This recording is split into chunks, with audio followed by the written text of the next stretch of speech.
Joining me now, Republican Oklahoma Congressman and House Ways and Means Committee member Kevin Hearn. Great to have you with us tonight, sir. I just want to ask you, we're in an environment right now where people are really suffering, and this White House seems a little bit tone deaf when it comes to what people are feeling across the country. President Biden denying the recent polling that's going on out there, and they want to spend more to try to cure inflation that they essentially created. You can call it spending, you can call it investment, you could say it needs a brand refresh. At the end of the day, it's only going to make things worse. Do you agree?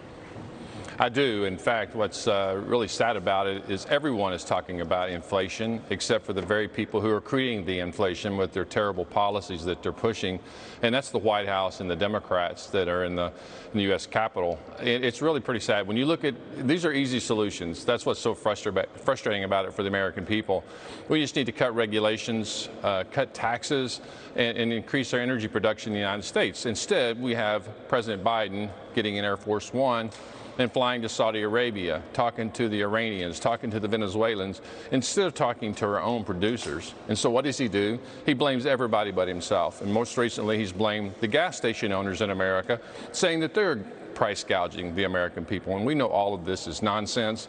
The reality is, as just you said, he's not looking in the mirror to know that his policies are the one that are creating the problems. Congressman, with respect to what Jared Bernstein said, the investment, for example, in infrastructure here to make our own semiconductor chips, we've had a supply chain shortage. We rely on them coming from China, and that has been a huge issue.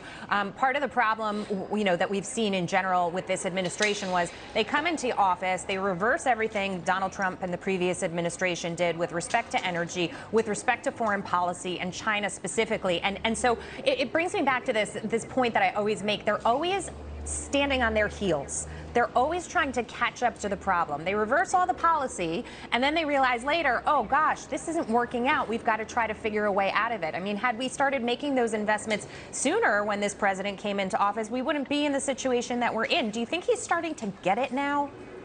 Actually, I thought early on that he was just making really bad decisions based on what we knew had happened under President Trump. But what I believe today, and he has actually acknowledged this, and some of his secretaries have as well, is this is part of the grand transition from fossil fuels to the green energy.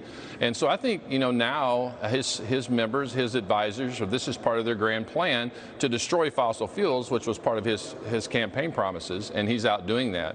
And we know, and we see what's happening, everything that we're experiencing at the grocery stores, energy for our homes, pencils for your children, clothes for your children go back to school, everything is higher. I just recently had a conversation with one of the largest retailers in the nation, and the real inflation that the American people are experiencing, the very people that the Democrats reportedly want to help, is up some 20%. When you look at the fuel for their homes, energy for their homes, fuel for their cars, and food for themselves, it's up over 20%, not 9.1%. And that's why the American people are reflecting this in their polls. And they're saying that this country is on the wrong track. And I'm sure your constituents tell you this, because everybody that I speak to about it and ask about it basically tell me they look at this as a tax. They are spending more money, more than $6,000, close to $7,000 it's costing the average family now that we're at these levels per year. And then you've got, this bill, the $1 trillion reconciliation bill, and they're saying, well, we want to tax small business and we want to tax the corporations. All of these things would continue to slow down growth, and they would put us in a recession if we're not in one already. I mean, we are certainly headed there, sir, correct? We are, and it's a proven fact. When the federal government spends more money, the American people have less money in their pockets, and that's what you're seeing right now. This incredible spending. It started last year.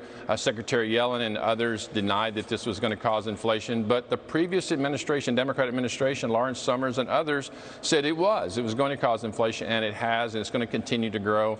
I'm old enough, been around a long time to see and remember what happened in the 70s.